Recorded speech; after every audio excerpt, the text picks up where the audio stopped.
बहुत जल्द ये लोग जो है सब अंदर जाने वाला है, आपको पता है। क्योंकि जितना काम, जितना जमीन लीजिए, जमीन लाइए, नौकरी लीजिए। तेजस्वी यादव जी ने एक बड़ी लकीर खींची है बिहार में। शाम में 7 बजे के बाद हत्या हो जाएगा कि अपहरण हो जाएगा, कोई पूछने वाला नहीं था। इनको ये बता दीजिए कि अपने पार्टी के विधायक गोपाल मंडल जी का बयान सुना दीजिए इनको कि जंगल राज क्या होता है। तो लगातार काम, नीतीश कुमार का नाम ही है सुशासन बाबू उर्फ काम। आज वो लकीर देश के बड़े बड़े नेता की नींद को हराम कर दिया है। आज जाकर के देखिए अपराध की घटनाएं, एनसीआरबी का रिपोर्ट देख लीजिए। हमारे बिहार में जो है सो कितनी कम घटनाएं हो रही है। सम्मान नहीं भाजपा और जदयू के लोगों के पास अब डिबेट करने के लिए सकारात्मक मुद्दे और विकास के मुद्दे नहीं है। कुछ भैया, दीदी, चाचा, चाची, घर में जितना लोग है सब वही लोग बनेंगे। चेतन आनंद क्यों चले गए? चलिए, एक बड़ा विश्वासघात हुआ है। खैर, लोकतंत्र में जनता सर्वोपरि होती है। परिवार बात पे इसलिए आना जरूरी है। क्या यादव का नेता नहीं बनेगा? क्या यादव का समान परिवार का लड़का है वो नहीं नेता बनेगा? आप अपने मुख्यमंत्री से कह के सृजन घोटाला का भी जांच करवा लीजिए। चल रहा था तो सब पे ईडी सीबीआई लगा हुआ है।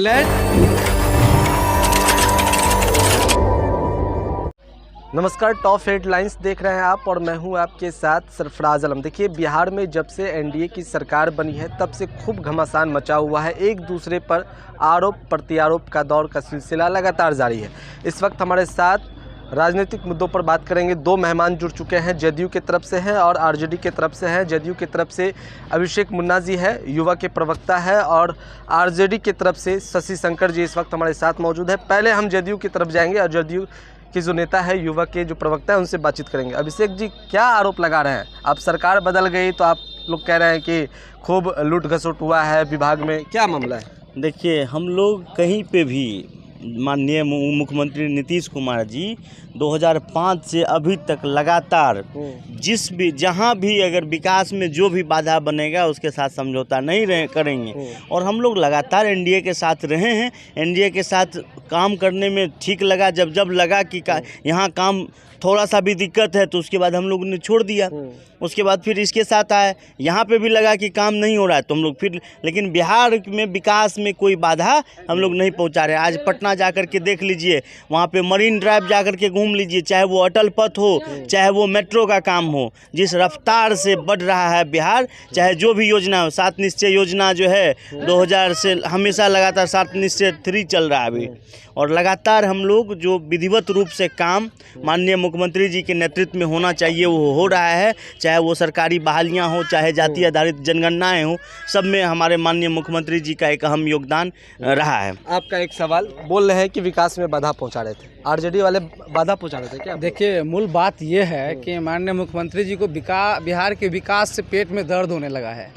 क्योंकि तेजस्वी जी के 17 महीने के कार्यकाल के दौरान जो बिहार का चहुमुखी विकास हुआ है, खासतौर पर रोजगार के क्षेत्र में और स्वास्थ्य के क्षेत्र में, आज पूरी बिहार की जनता उनको देख रही है। नौकरी आप लोग दिलवाए हैं? बिल्कुल, इनका क्रेडिट तेजस्वी यादव जी को जाता है। क्योंकि माननीय मुख्यमंत्री जी ने तो कहते थे कि कहां से पैसा लाओगे, कैसे होगा, और तेजस्वी जी ने वो कर दिखाया है। क्रेडिट ये ले रहे हैं आप? देखिए, यही क्रेडिट, यही सब चीज जो है, कोई भी ग्राम पंचायत में देख लीजिए, मुखिया सब कुछ होता है, सरपंच के पास कुछ काम नहीं होता है।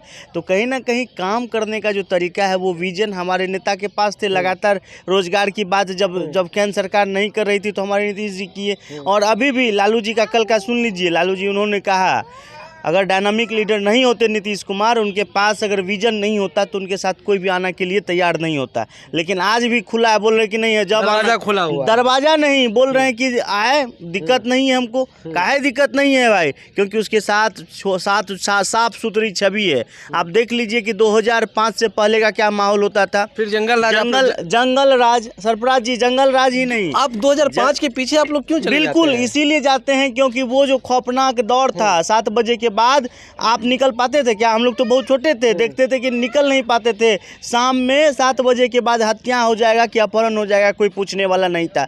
कहीं ना कहीं ये बदलाव लाने में ये बहुत बड़ा सामाजिक बदलाव आ जाती है। पिछड़ा समाज का क्या स्थिति है, अति पिछड़ा समाज का स्थिति देखिए कितना सुधरा है, कितना हम लोग एक्शन देने का काम किए। तो लगातार काम, नीतीश कुमार का नाम ही है सुशासन बाबू उर्फ काम। आज जाकर के देखिए अपराध की घटनाएं, एनसीआरबी का रिपोर्ट देख लीजिए। हमारे बिहार में जो है सो कितनी कम घटनाएं हो रही है। तो ये सब नीतीश जी का कम हो रही है क्या? सुनिए ना, हमारे साथी प्रवक्ता जदयू के कह रहे थे जंगल राज की बात कर रहे थे।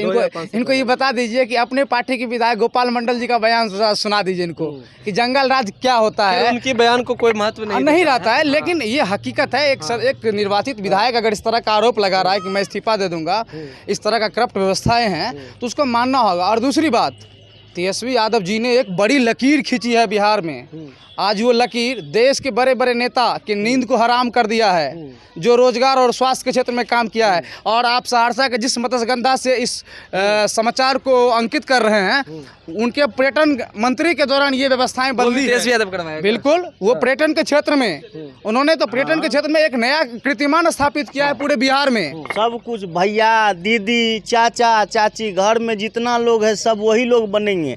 उसके अलावा वंशवाद की नहीं देखिए नहीं सरफराज जी, परिवारवाद पे आप आ रहे हैं ना। परिवारवाद पे इसलिए आना जरूरी है। क्या यादव का नेता नहीं बनेगा? क्या यादव का समान परिवार का लड़का है वो नहीं नेता बनेगा? वो बस जिंदाबाद जिंदाबाद खड़ा करने के लिए और दरी या चादर बिछाने के लिए अप्लाई होता है। और आप जाकर के देखिए क्या वो यादवों के लड़कों को सम्मान मिला है? जाके दरवाजे के अंदर घुसने देता है। 10 नंबर में तो हम लोग रहबे करते हैं लगातार। सुनिए, सम्मान नहीं भाजपा और जदयू के लोगों के पास अब डिबेट करने के लिए सकारात्मक मुद्दे और विकास के मुद्दे नहीं है, इसीलिए वो परिवारवाद की बात बार बार कर रहा है। और दूसरी बात, परिवारवाद की बात करने वाले लोगों को मैं बताना चाहता हूं कि तेजस्वी यादव ने अपनी काबिलियत को सदन में रखा है। और अब बिहार की जनता यानी देश की जनता उसको उम्मीद चेतन आनंद क्यों चले गए? चलिए, एक बड़ा विश्वासघात हुआ है। खैर, जनता लोकतंत्र में जनता सर्वोपरि होती है।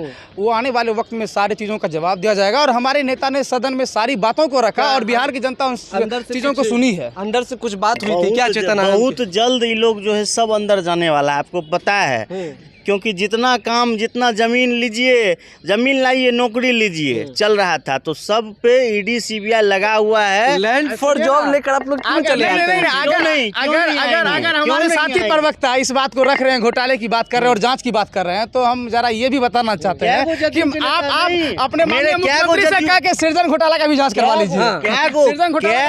लीजिए। स्थिति क्या रहेगी?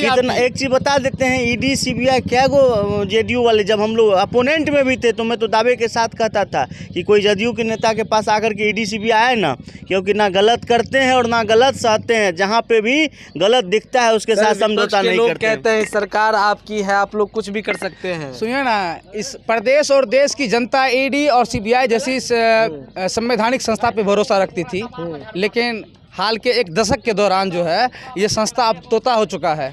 इसीलिए सुनिए ना, उसका इस्तेमाल डराने और धमकाने के लिए किया जाता है, लेकिन न तो लालू झुका था और न ही तेजस्वी झुकेगा। और दूसरी बात, नीतीश जी को काहे नहीं, अपोनेंट में थे ना नीतीश जी, जब काहे नहीं ईडी सीबीआई बुलाया? सरफराज जी काहे नहीं कोई चार्ज लग रहा है? क्योंकि वो एक सब सफ़ेद बोल रहे हैं ना, एकदम कि दूध से धुला हुआ। कहीं कोई आज तक चार्जेस क्यों नहीं लगा? आज जेपी आंदोलन के बाद सबसे महत्वपूर्ण नेताओं में से एक हमारे नेता हैं और लगातार काम करने में विश्वास रखते हैं। उन्होंने अपना बेटा को नहीं बढ़ाया, वो बोले कि नहीं, हमारे पार्टी का ही कोई कार्यकर्ता आगे बढ़ेगा। और हमेशा यहाँ तो है मीसा भारती को दे देंगे, यहाँ से शरद यादव का बेटा बोल रहा है कि ओकरा दे देंगे, तो मतलब बापे बेटा को देते रहिएगा। एक गरीब का बेटा चुनाव लड़ेगा कि नहीं लड़ेगा? कभी नहीं देगा, ऐसा देख लीजिएगा ये भी व्यवस्था। अब दूसरी टॉपिक पे आते हैं। जन विश्वास यात्रा तेजस्वी यादव निकाल रहे हैं, क्या कहिएगा? जन ये सब देखिए है क्या ना कि बता देते हैं। जन विश्वास, अभी उप मुख्यमंत्री थे, जाकर किसी से मिलते थे, बड़ा बड़ा राजद का नेता हुजूरी करते रहता, नहीं मिलते थे, वो पूछने वाला था। हम लोग तो जाते थे ना वहाँ। आज जैसे ही उतरे हैं पलटी पे तो नींद खुला है कि अब जनता है बाप, वो जनता फिर वो बनेगा ना कभी जीवन में? कभी नहीं बनेगा। वैसे बनेगा भी, कभी विधायक रहेगा तो राघोपुर का जाके हाल देख लीजिएगा, कुछ काम किया है? भैया काम पे सवाल उठा रहे हैं ये लोग। 17 महीने के कार्यकाल के दौरान तेजस्वी यादव जी ने जो काम किया है ना, वो बिहार की जनता उनको देख रही है।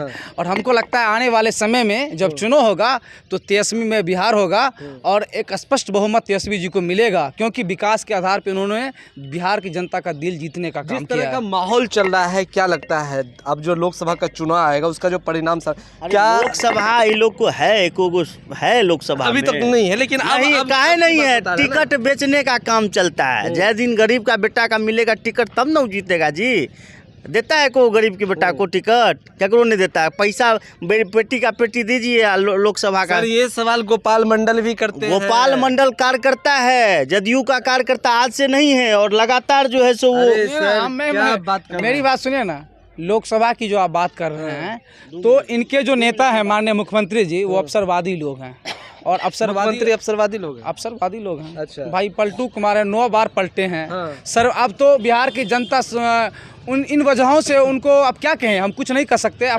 सरफराज जी। दूसरी बात हमारे साथी प्रवक्ता जो अपनी बात को इतना जज्बात के साथ रख रहे हैं, तो अब हमें लगता है कि नीतीश कुमार के साथ जदयू का भी अंत होना तय है, और जदयू खुद अंतर कला से गुजर रही है। चलिए अंत होना तय है क्या? अरे ये लोग को जानकारी है, बताते हैं आपको।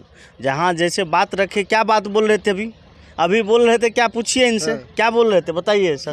क्या अभी कौन मुद्दा पे बोल रहे थे, बोलिए ना। नहीं, हम कहते जी सुशासन की बात करते हैं ना। आपके पार्टी के विधायक हैं खगड़िया के किसी विधानसभा से, उनको पिस्टल सटा के सदन में लाया गया है। आप ही के पार्टी के विधायक है बीमा भारती, उनका हाल देखिए, उनके पति और बच्चे को अरेस्ट कर लिया गया। किस सुशासन की बात करते हैं? आप तो कानून का दुरुपयोग करते हैं और बिहार की जनता और नेताओं को आप धमकाने का काम कर रहे हैं। समझ गए। एक तो देखिए कि जब से राष्ट्रीय जनता पार्टी, जब से मान लीजिए हम लोग के साथ आई, थोड़ा सा अप हुआ, काम करने का मौका मिला।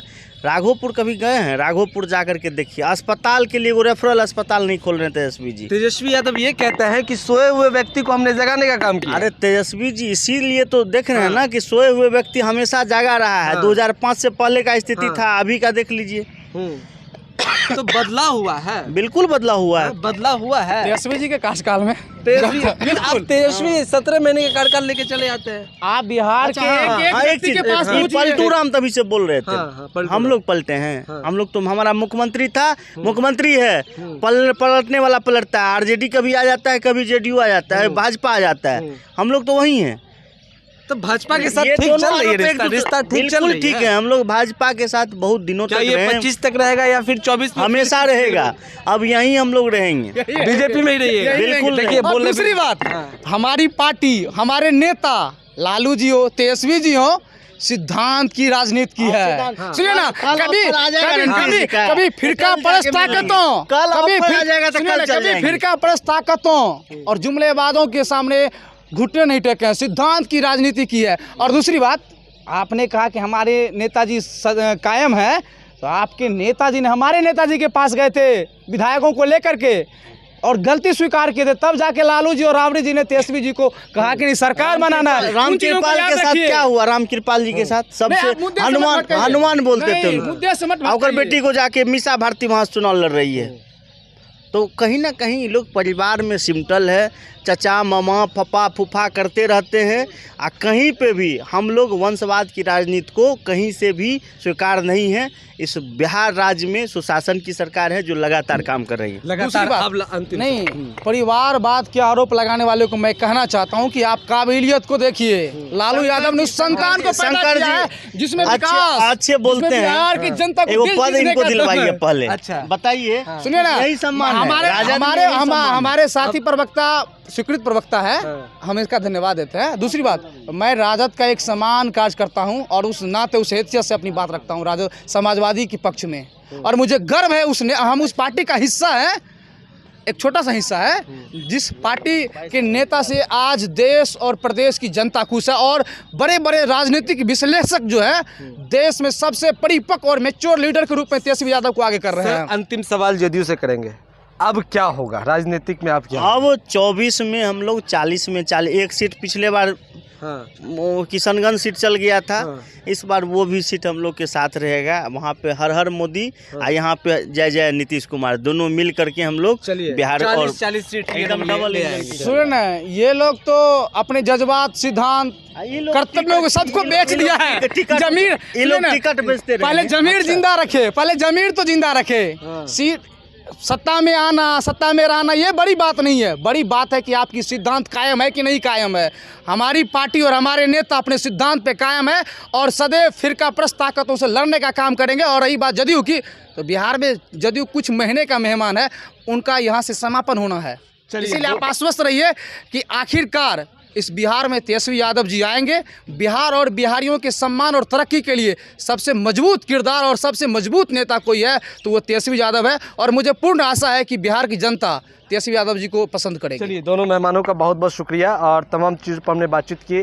जो हालात अभी चल रहे हैं, राजनीतिक हालात है, उन तमाम मुद्दों पर हमने बातचीत करने की कोशिश की है और सलाह इन लोगों से लिया है क्या कुछ आगे राजनीति में हो सकता है। खैर, दोनों ने अपनी अपनी राय इन्होंने रखा और एक दूसरे पर पलटवार किया है। बहरहाल, आपने हमारे यूट्यूब चैनल को सब्सक्राइब नहीं किया तो जल्द सब्सक्राइब कर ले। फेसबुक के माध्यम से देख रहे हैं तो फेसबुक को लाइक करें, शेयर करें। धन्यवाद।